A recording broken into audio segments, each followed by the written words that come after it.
சந்திரன் ஒரு பாதமும் இருக்கும். ராசி அதிபதி சூரியன். சூரியனோட போக்கு இன்னைக்கு இடமாற்றம் ஆயிருக்கு, 2ஆம் இடத்துக்கு போயிருக்காரு. அது தவறில்லை. புதன் வீட்டுல சூரியனும் சூரியன் வீட்டுல புதனும் பரிவர்த்தனை ஆயிருக்கு. அது ஒரு வகையான பலம் தான். அது ராசியாதிபதி கெடல். ஆனா சந்திரன் இன்னைக்கு அஷ்டமத்தில் இருக்கார். குழப்பங்களை ஏற்படுத்துவார், தேவையற்ற மன உளைச்சல்களை கொடுப்பார். அதுவா இதுவா முடிவெடுக்க முடியாது.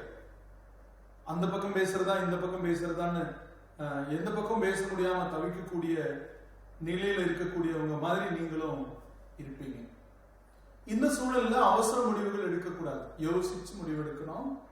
நீங்க மகம் நட்சத்திரக்காரங்க முருகனை சஷ்டி கவசம் படிச்சு வழிபடுங்க.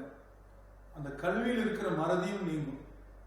மாணவர்களுக்கு, குடும்பத்துல பெண்களுக்கு விட்டு கொடுத்து போற மன வலிமை கொடுக்கும்.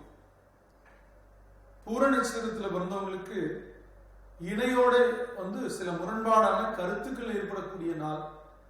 ரொம்ப யோசிச்சு பேசுங்க, விட்டு கொடுத்து. கொஞ்சம் கூடுதலா அவங்க மறந்து உப்பு போட்டிருக்கலாம், சரி வேண்டாம் அந்த உணவை வச்சுட்டு வேற சாப்பிட்டா போதும். உடம்ப மாத்திக்க முடியாது, உணவை மாத்திக்கலாம். இதுதான் ரொம்ப முக்கியமான கருத்து. நீங்க எந்த தெய்வத்தை வழிபட்டா நல்லது இன்னைக்கு அப்படின்னா, குருவாயூரப்பனை நினைச்சு வழிபடுங்க. உத்தர நட்சத்திரத்துல பிறந்தவங்க சபரிமலை ஐயப்பனை வழிபடுங்க. சங்கடங்கள் நீங்கும், சந்தோஷம் பெருகும். அஷ்டமத்திலையும் சந்தோஷம் பெருகும்.